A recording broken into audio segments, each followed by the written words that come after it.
Umugore aba araje kwa Plaisir cyangwa se kuri Zaburi nshya, avuza inkuru uwitwa Mignone aricara aramutotoye, avuga buryo ki akorana n'abarangi, avuga buryo ki ajya ikuzimu, aravuze koko ahera ku ijambo rya mbere Mignone yabaye Mignone, avuga buryo ki bamutanzemo ibitambo, avuga yuko Mignone ayobeje urubyiruko rwinshi, avuga buryo ki Mignone azengereje sosiyete y'abantu cyangwa se y'imbaga nyamwinshi. Mu by'ukuri uyu mugore nta hantu tumuzi kuri iyi mihanda, abantu benshi niho tubamenyera, n'abo tutazi amaso ku maso tuba tubazi ku mihanda, nk'uwo Mignone n'abatamuzi tumubona kuri za social media.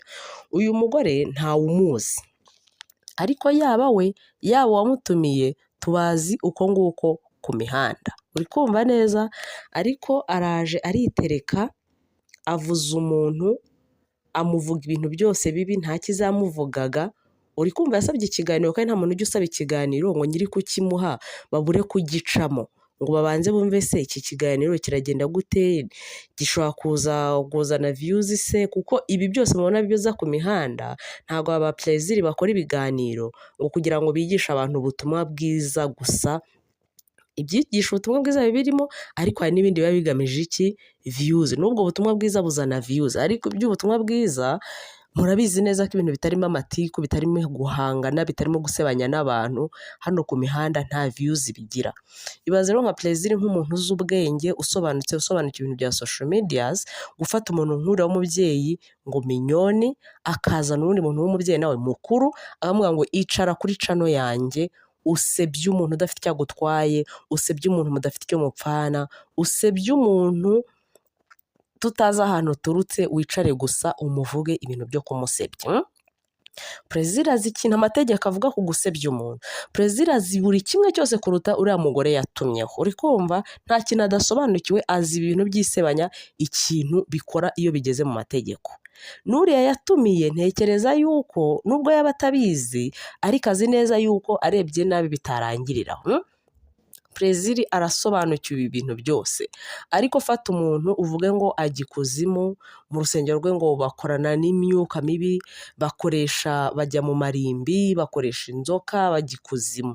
Mu by'ukuri wa mugore we, usibye ibintu waje ugatura aho ngaho ufatanyije n'uwaguhaye platform, bibaye ngombwa yuko ibi bintu bijya mu mategeko, cyane yuko ibintu uri kuvuga nta bimenyetso, nta fact, ni ibintu waje nyine urahimba, urafatanya, utereka aho ngaho, nta kimenyetso n'iki na kimwe uhereza abantu uvuge ngo bimeze gutya, nta kimenyetso n'iki na kimwe uri kuvuga ngo impamvu mbyemeza nuko byagenze gutya, kuvuga ngo nararose gusa, kuvuga ngo narabyeretswe.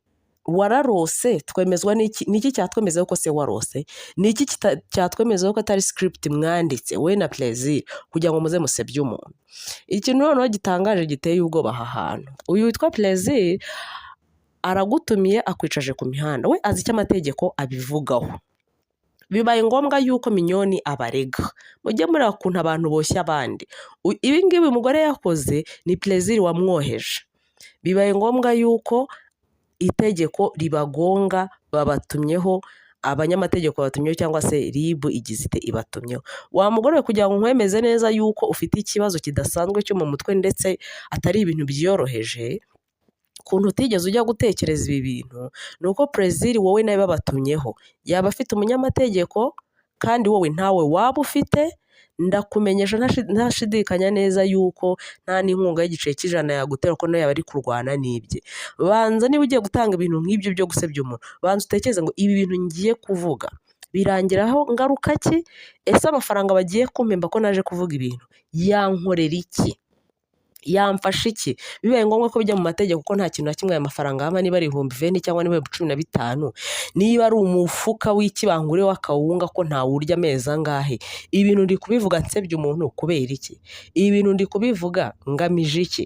Uyu Plaisir aka kanya bibaye ngombwa yuko ntumwaho, yamfasha iki, cyangwa byaba birangira ngo nta kindi kintu cyazongera kumpuza nayo ku buryo nicara ngasebya Mignone. Biranashoboka ko ibyo bintu byaba ari byo, ariko byaba ari byo bitaba ari byo, nubwo uyu mugore ari kubivuga nta fact afite.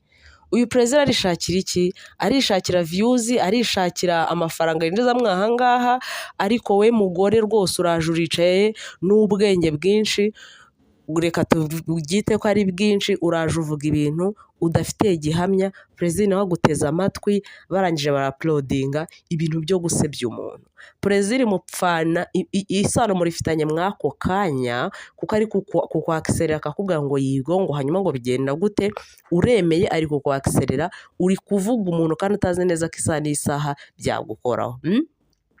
Tuvugisha ukuri nkawe perezida nawe tukugarukeho nk'umuntu uzi ubwenge, kwicara ukavuga ngo ntumiye umuntu aguhaye ku makuru makeya, uremeye musebya umuntu, uzi itegeko icyo rivuga ku gusebya umuntu, uba kujyanye amategeko wavuga ngo mana ngo nzize iki? Mutubashye umuntu ko ari mukuru, ntimwamwubaha yuko afite iryo zina. Sitwitaye kuri wari muhaye, sitwitaye naho ryaturutse. Nk'uko nawe ufite izina ry'uko ushobora kuba uri umuyutuba se, uri umunyamakuru, ushobora kuba warabyize cyangwa utarabyize, ariko uyu munsi ukaba ukora iki mw'icyo gisata. Nawe rero tutitaye ku wamwimitse, ibyo ntabwo bitureba. Kandi wa mugore nawe nkugaruke, ibyo kuza kubifite ubwira biratumarira iki?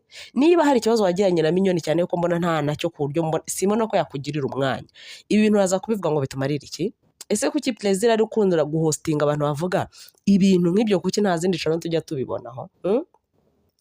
Inzara irakwishe ni urugero, urumva ukennye, igihe cyawe ntikiragerwaho, kuko buri muntu wese agira igihe cyiwe cyo gushayininga. Mubonye Minyoni ashayininze kandi ari ibintu bimaze igihe, ateka twicaye tumutotore, katwicare tumuvuge. Nuko ibintu byatangiye, abantu nk'aba ngaba b'abapasiteri abantu babavuga kandi bakabavuga n'ibintu bitagize bitabayeho. Ni mumureka ari mu bihe byiwe byo gushayininga, ni mumureka ari mu bihe byiwe, namwe igihe cyanyu nikigera, nimugerwaho namwe muzashayininga. Ariko mureke gufata umuntu ngo mumuvuge ibintu bidafite gihamya, mumuvuge ibintu bidafite ishingiro, mumubeshyera ngo kugira ngo mukunde mwamamara. Ubu nkawe wa mugore washaka kwamamara uciye kwa perezida, ariko ndakumenyesha ko bibaye ngombwa yuko ribi gutumaho, perezida yakureba nk'atigeze kukumenya. Perezida nta n'igice cy'atanu yaguha, itegeko ryakugonga, nta munyamategeko yagushakira, bibaye ngombwa ko unafungwa, sintekereza ko yakugemura n'umunsi wa rimwe, ntiyakumenyera umuryango, ariko barakoheje rwose, baravuga ngo icara uze uvuge umuntu. Ikindi bivuga ko ngo uyu Minyoni ngo yagufashije, uricaye rwose uvuze umuntu wagufashije, ashobora no kuba yarakugaburiye, uragiye uramusebya ngo kugira ngo ukunde umenyekane. Ubu se nutamenyekana bizagenda gute? Indaya yahise amenyekanye iminsi ngahe, ubu tuzi ahantu ari. Nawe nta gitangaza yuko ejo n'ejo bundi wagenda nk'uko indaya Yesu yagiye. Ariko n'ikimenyimenyi, murebe yuko ikiganiro perezida yagize ate, yagisibye, yagikuriyeho iki? Nta mahoro y'umunyabyaha wa mugabo ngo ni perezida, ntushobora gusobanura ikintu cyatumye ugira ute usiba ikiganiro. Wagisibiye iki se? Niba wumva uri mukuri, niba wumva ibyo wakoraga ari ibintu byejejwe bisobanutse, ikiganiro wagisibiye iki? Utekereza ko se nta views ziri kwinjira? Utekereza ko nta mayero cyangwa amadolari yari ari kwinjiraho? Si cyo kiba kikwicaje aho ngaho se? Mbere y'ibindi byose aba YouTube aho bava bakagera, ikintu baba bagamije ni inyungu, ni amafaranga. Mutazajya mugira ngo bicaje umuntu kubw'impuhwe. Akenshi majority baba bagamije iki? Kwinjiza amafaranga.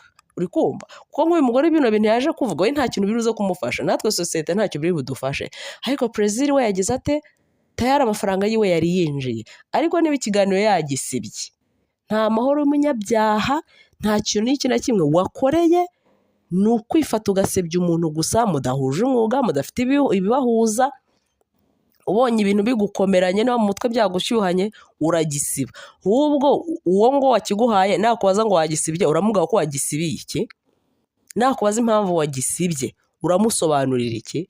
Niba mwembi mwumva muri mukuri, akubajije impamvu wagisibye, kikwereka ko ibintu biba murimo biba bigamije inyungu, ariko mushingiye ku kugira gute? Gusebya abantu. Ubwo rero muricaye mupanze script ngo reka dupangire Minyoni yuko ngo akora ibi n'ibi ngagenza atya. Niba bikora n'uburenganzira bwe, ni impamvu ziwe, namwe niba mushaka muzashinga ibyanyu, namwe mukorane n'iyo myuka muvuga, amahoro ahinde ko mumuha amahoro.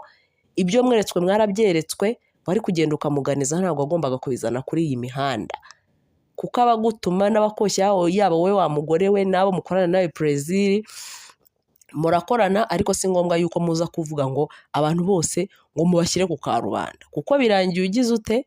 Birangiye ugisibye, birangiye ukozwe n'isoni, birangiye ibyo wavuze nawe ubwawe n'uwo mwabikoranye, yaba uwo mugore ndetse nawe nkawe wamutumiye n'uwabivuze, mukozwe n'isoni kuko ikiganiro mwagize mute? Mwagisibye. Mujye mujya kuvuga ibintu, mubanze mutekereze ingaruka bizabagiraho, mubanze mutekereze ngo se ibi bintu ari twabivuzeho byagenda bite, mubanze mutekereze ngo se ibi bintu si ugusenya izina ry'umuntu, ari twe bibayeho twanezerwa. Mbere